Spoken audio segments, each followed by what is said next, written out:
हृदय में स्थित जो लोभ है,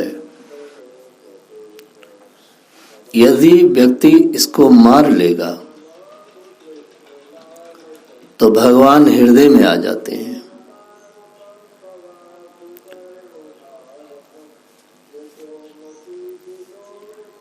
आप आश्चर्य करेंगे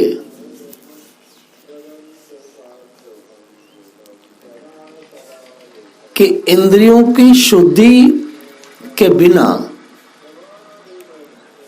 ज्ञान भक्ति टिकती नहीं है।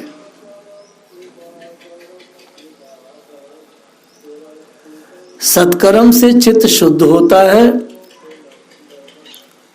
और ब्रह्म ज्ञान जो है वो बुद्धि में जब ही टिकता है जब इंद्रियां शुद्ध और पवित्र होती हैं। आप कितना ब्रह्म ज्ञान का चिंतन मनन कर लें, लेकिन टिकेगा नहीं यदि आपने अपनी इंद्रियों पर काम नहीं किया है।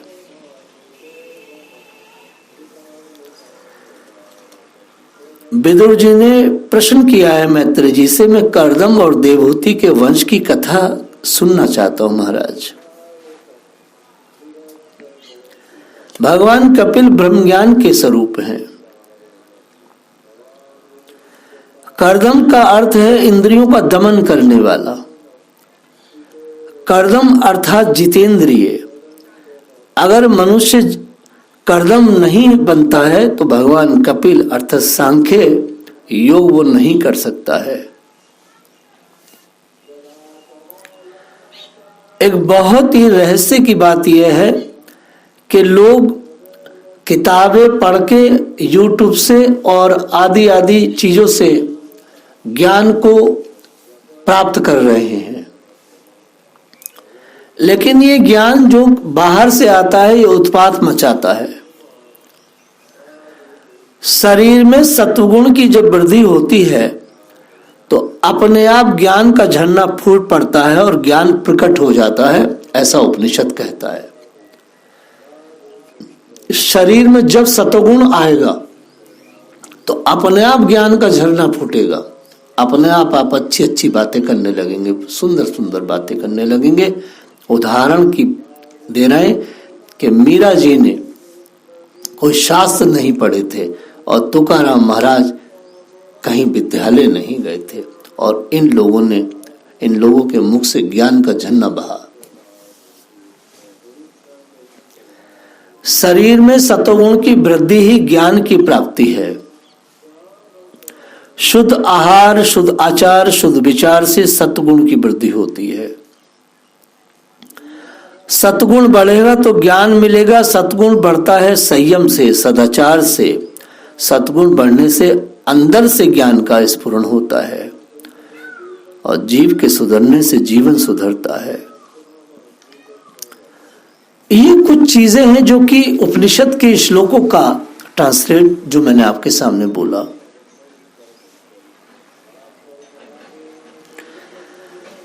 जो साधक अपना जीवन सात्विक नहीं बनाता है उसको सच्चा ज्ञान नहीं मिलता, न ठहरता है।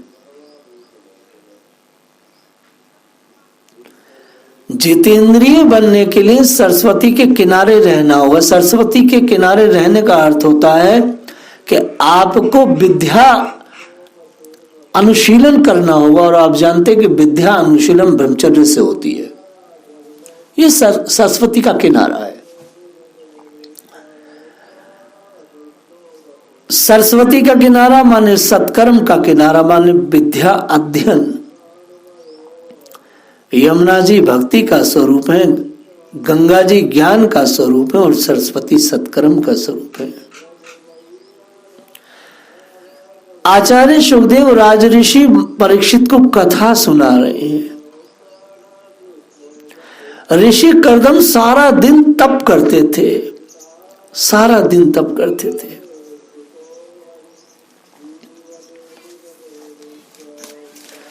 बहुत तप करते थे ऋषि।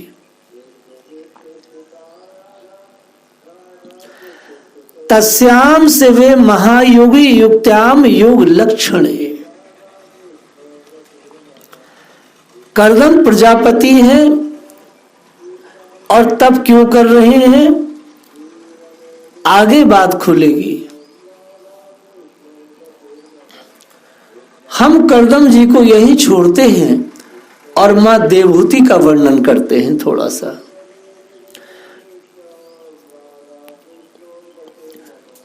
माता देवहूति के लिए लिखा है, तस्याम से वे महायोगी युक्तायाम योग लक्षणे।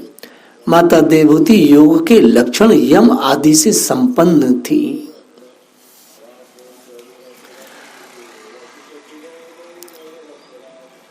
मनु महाराज की ये पुत्री बहुत पूर्व से ही योग साधन में दक्ष थी।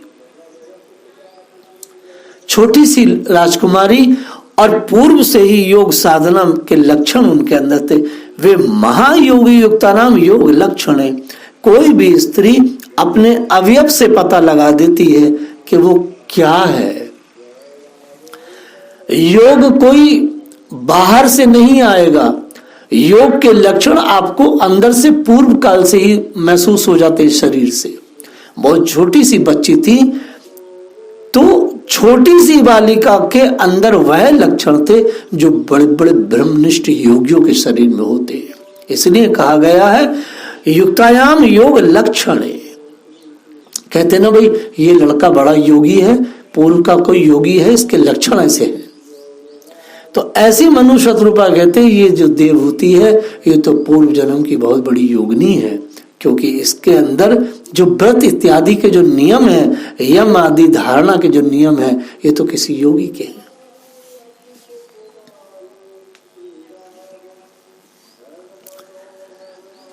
साधारण समाज में मैथुन से समाज संतान की उत्पत्ति होती है और जब मैथुन से समाज की उत्पत्ति होती, संतान की उत्पत्ति होती, तो उसके भी 3 रिजल्ट आते हैं। वह जो संतानें होती हैं वह भोग में रति रखती हैं। कुछ आधे लोग भोग और योग मिश्रित जीवन जीते हैं और कुछ इतने से जो लोग हैं वही योग में निष्ठ होते हैं। ये मैथुन से उत्पन्न संतान की स्थिति है। लेकिन ब्रह्मवादी ब्रह्म योगी सन्यासी यति वेदवाणी से सद संतान उत्पन्न करता है। वेदवाणी से संतान उत्पन्न करता है और उसकी उत्पन्न की हुई संतानें सभी की सभी मैथुन में नहीं जाती, सबके सभी योग में निष्ठ हो जाती हैं और संसार में बहुत ऐसा फैलाव करती है ब्रह्म चिंतन का, ईश्वरीय वाणी का, ईश्वरीय कर्मों का। मैथुनी जो संतानें हैं वो नहीं कर सकती। पहले की सृष्टि सब मानसिक सृष्टि थी, मैथुनी सृष्टि बात को रची गई।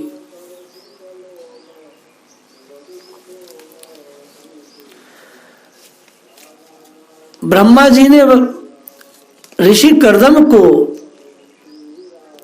आदेश दिया था, पुत्र आप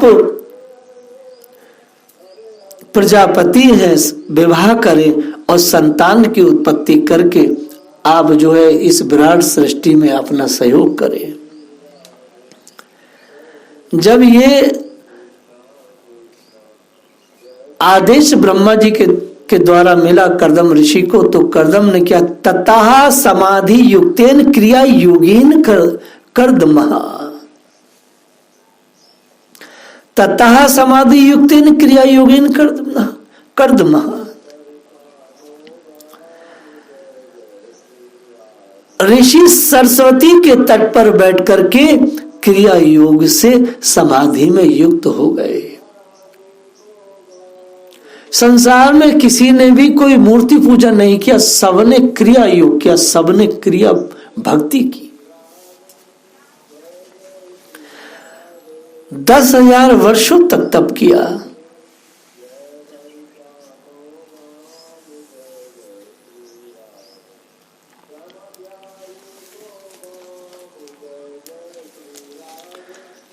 भगवान श्री कृष्ण बहुत उदार हैं। यदि लक्ष्य को लय में रखेंगे तो जीवन सफल होगा। बिना लक्ष्य का मनुष्य पतवार की नाव के जैसा, बिना पतवार की नाव के जैसा। किसी से पूछो भैया तेरा कोई लक्ष्य है? ना जी मेरा कोई लक्ष्य ना है। बिना पतवार के नाव है तो चल रही है समुद्र में, पता नहीं कब इधर उधर हो जाए। जैसे आपका है, पूछो भाई क्या है, और महाराज हमें क्या है। कर्दम जितेंद्रिय महात्मा थे, उनकी तपस्या सफल हुई। उनके सामने भगवान प्रकट हुए। सिद्धपुर के पास कर्दम ऋषि का आश्रम था। उन्होंने बड़ी तपस्या की थी, शरीर में केवल हड्डियां ही रह गई थी। ऐसी कठोर तपस्या से भगवान प्रसन्न हुए, आंखों में हर्षा आंसू निकल आए। उन्हीं आंसू से बिंदु सरोवर बना है। सिद्धपुर की यात्रा करते समय इस बिंदु सरोवर में स्नान करना पड़ता है। हम भी यदि अधिक ध्यान का अभ्यास करेंगे तो ठाकुर जी हम पर भी प्रसन्न होंगे। भगवान का ध्यान यदि ना भी हो सके तो कोई बात नहीं, लेकिन इस बात का तो सावधानी बरतनी ही चाहिए कि मन कहीं संसार के विषयों में ध्यान ना करने लगे, मन कहीं संसार के विषयों में स्थिर न हो जाए। जगत की कोई वस्तु सुंदर नहीं है, आंखों में विकार होने के कारण ही वस्तु सुंदर लगती है।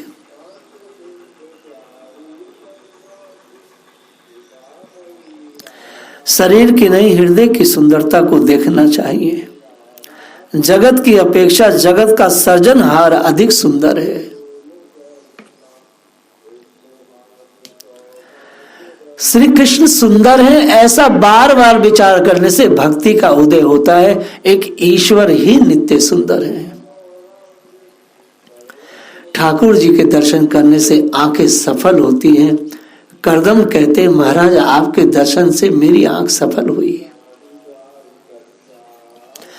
आपको प्राप्त करने के बाद संसार की मांग करने वाला मूर्ख है। संसार के जिस सुख का भोग नरक के कीड़े भी करते हैं, वैसे सुख की इच्छा परमात्मा से करने वाला मूर्ख कौन होगा। लौकिक काम सुख की इच्छा पूर्ति के लिए श्री कृष्ण की आराधना करने वाला तुच्छ है। अब देखिए कितनी सुंदर बात कह रहे हैं वो। ऋषि कर्दम ने भगवान से कहा कि आपसे स्त्री संग नहीं, आपसे सत्संग की इच्छा करता हूं।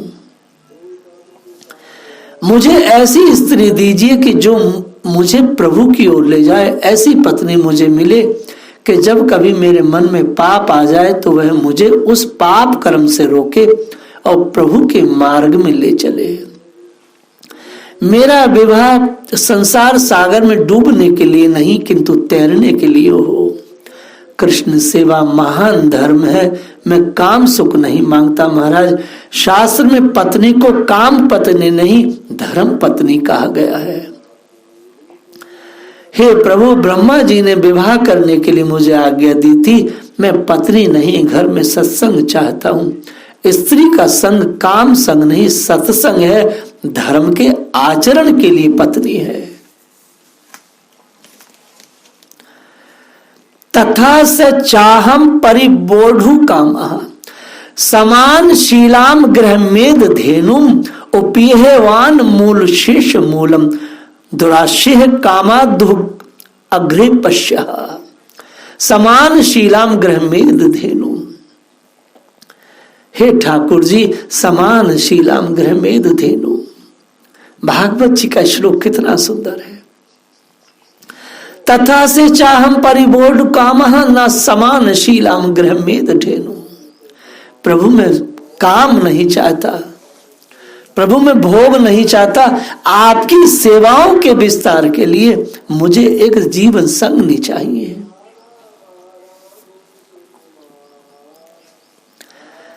अकेला पुरुष या अकेली स्त्री धर्म मार्ग में आगे नहीं बढ़ सकती। नाविक के बगैर अकेली नाव संसार सागर को पार नहीं कर सकती। नाभिक भी अकेला संसार सागर को पार नहीं कर सकता। इसलिए स्त्री नौका है और पुरुष नाविक है। दोनों को एक दूसरे के सहारे की जरूरत है। पुरुषों में विवेक होता है और स्त्री में स्नेह होता है। विवेक और स्नेह के मिलन से भक्ति प्रकट होती है। पुरुष कमा सकता है, पुरुष ज्ञान स्वरूप है। स्त्री का हृदय कोमल होने के कारण वह समर्पण करती है। स्त्री क्रिया शक्ति है। बहुतों को आश्चर्य होगा कि कर्दम ऋषि ने इतने सारे वर्ष की तपस्या के बाद भगवान से मुक्ति क्यों नहीं मांगी। कर्दम ने सोचा कि हजारों जन्मों की काम वासनाएं सुषुप्त रीति से मन में जमा हो गई हैं। उन्हें संतुष्ट करके मनुष्य पर जो 3 प्रकार के ऋण हैं उनसे मुक्त होना चाहे और उसके बाद मुक्ति की इच्छा करनी चाहिए।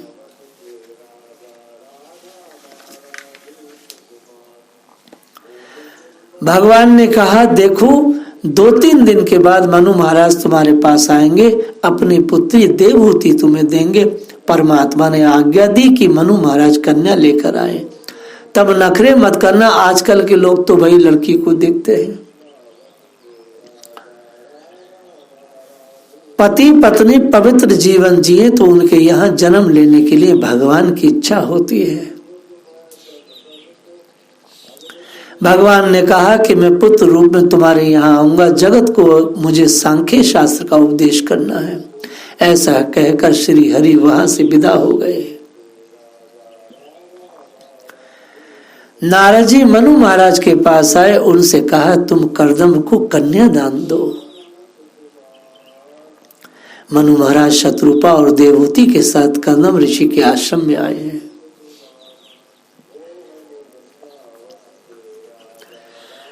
आज स्थिति यह है कि विवाह का हेतु मनुष्य ने भुला दिया है। कर्दम ने देवहूति के विवेक की परीक्षा की। उन्होंने 3 आसन बिछाए, सभी को बैठने के लिए कहा तो मनु शत्रुपा तो बैठ गए, किंतु देवहूति नहीं बैठी। तो कर्दम ने उससे कहा, देवी यह 3रा आसन तुम्हारे लिए ही है, बैठो। देवहूति ने सोचा कि भविष्य में ये तो मेरे पति होने वाले हैं, पति के द्वारा बिछाए गए आसन पर बैठूंगी तो पाप लगेगा। इस आसन पर बैठना मेरा धर्म नहीं है और आसन पर न बैठने से आसन देने वाले का अपमान होगा। सो अपना दाहिना हाथ आसन पर रखकर आसन के पास वो बैठ गई। बेचारी पुराने जमाने की थी, आजकल के जमाने की होती तो आसन पर पहले ही बैठ जाती। आज तो पत्नी पति को पुत्र को झुलाने को आज्ञा देती है, संतान की पति के पास रखकर अकेले घूमने फिरने निकल पड़ती है। आर्य नारी के सच्चे संस्कार आज भुलाए जा रहे हैं। आज कन्या परीक्षा की रीति भी बदल गई है। कर्दम ने सोचा कि कन्या योग्य है, विवाह करने में कोई हर्ज नहीं है। मनु महाराज ने कहा, यह कन्या मैं आपको अर्पण करना चाहता हूँ। कर्दम ऋषि ने कहा, विवाह करने की इच्छा मेरी भी है, किंतु पहले एक प्रतिज्ञा करनी है। मेरे विवाह विलास के लिए नहीं, किंतु काम का नाश करने के लिए है। विवाह का प्रयोजन काम विकास नहीं, किंतु काम का विनाश करने के लिए है। काम भाव को एक स्थान पर संकुचित करके काम का उपभोग करके उसका विनाश करना ही गृहस्थ आश्रम का आदर्श है। कर्दम ऋषि ने कहा, मेरा विवाह काम के विनाश के लिए नहीं। काम कृष्ण मिलन में विघ्न करता है। महाराज उसी काम को मुझे मारना है। एक पुत्र के होने पर लौकिक संबंध बनाए रखूंगा, एक पुत्र हो जाने पर लौकिक संबंध का त्याग करूंगा, संन्यास ले लूंगा। अब आप देखिए, विवाह के अवसर पर सास ससुर जो होने वाले उनसे कोई दामाद ये कहे कि एक पुत्र के बाद में सन्यास ले लूंगा तो कोई अपनी बेटी उसको दे देगा। शत्रुपा ने तत्काल मना कर दिया, हम अपनी बेटी को नहीं ब्याहेंगे इस ऋषि से, ये तो सन्यास की बात करते हैं। माता देवहूति छोटी सी 16-18 साल की राजकुमारी थी, खड़ी होकर के बोली माँ शत्रुपा से, माँ मुझे जितेंद्रिय पति चाहिए, कामुक नहीं, मुझे मंजूर है ऋषि की बात, मैं इन्हीं की पत्नी बनूंगी। जय हो। ये है माँ देवहूति। हम इस चरित्र को अब कल कहेंगे। जय श्री राधे।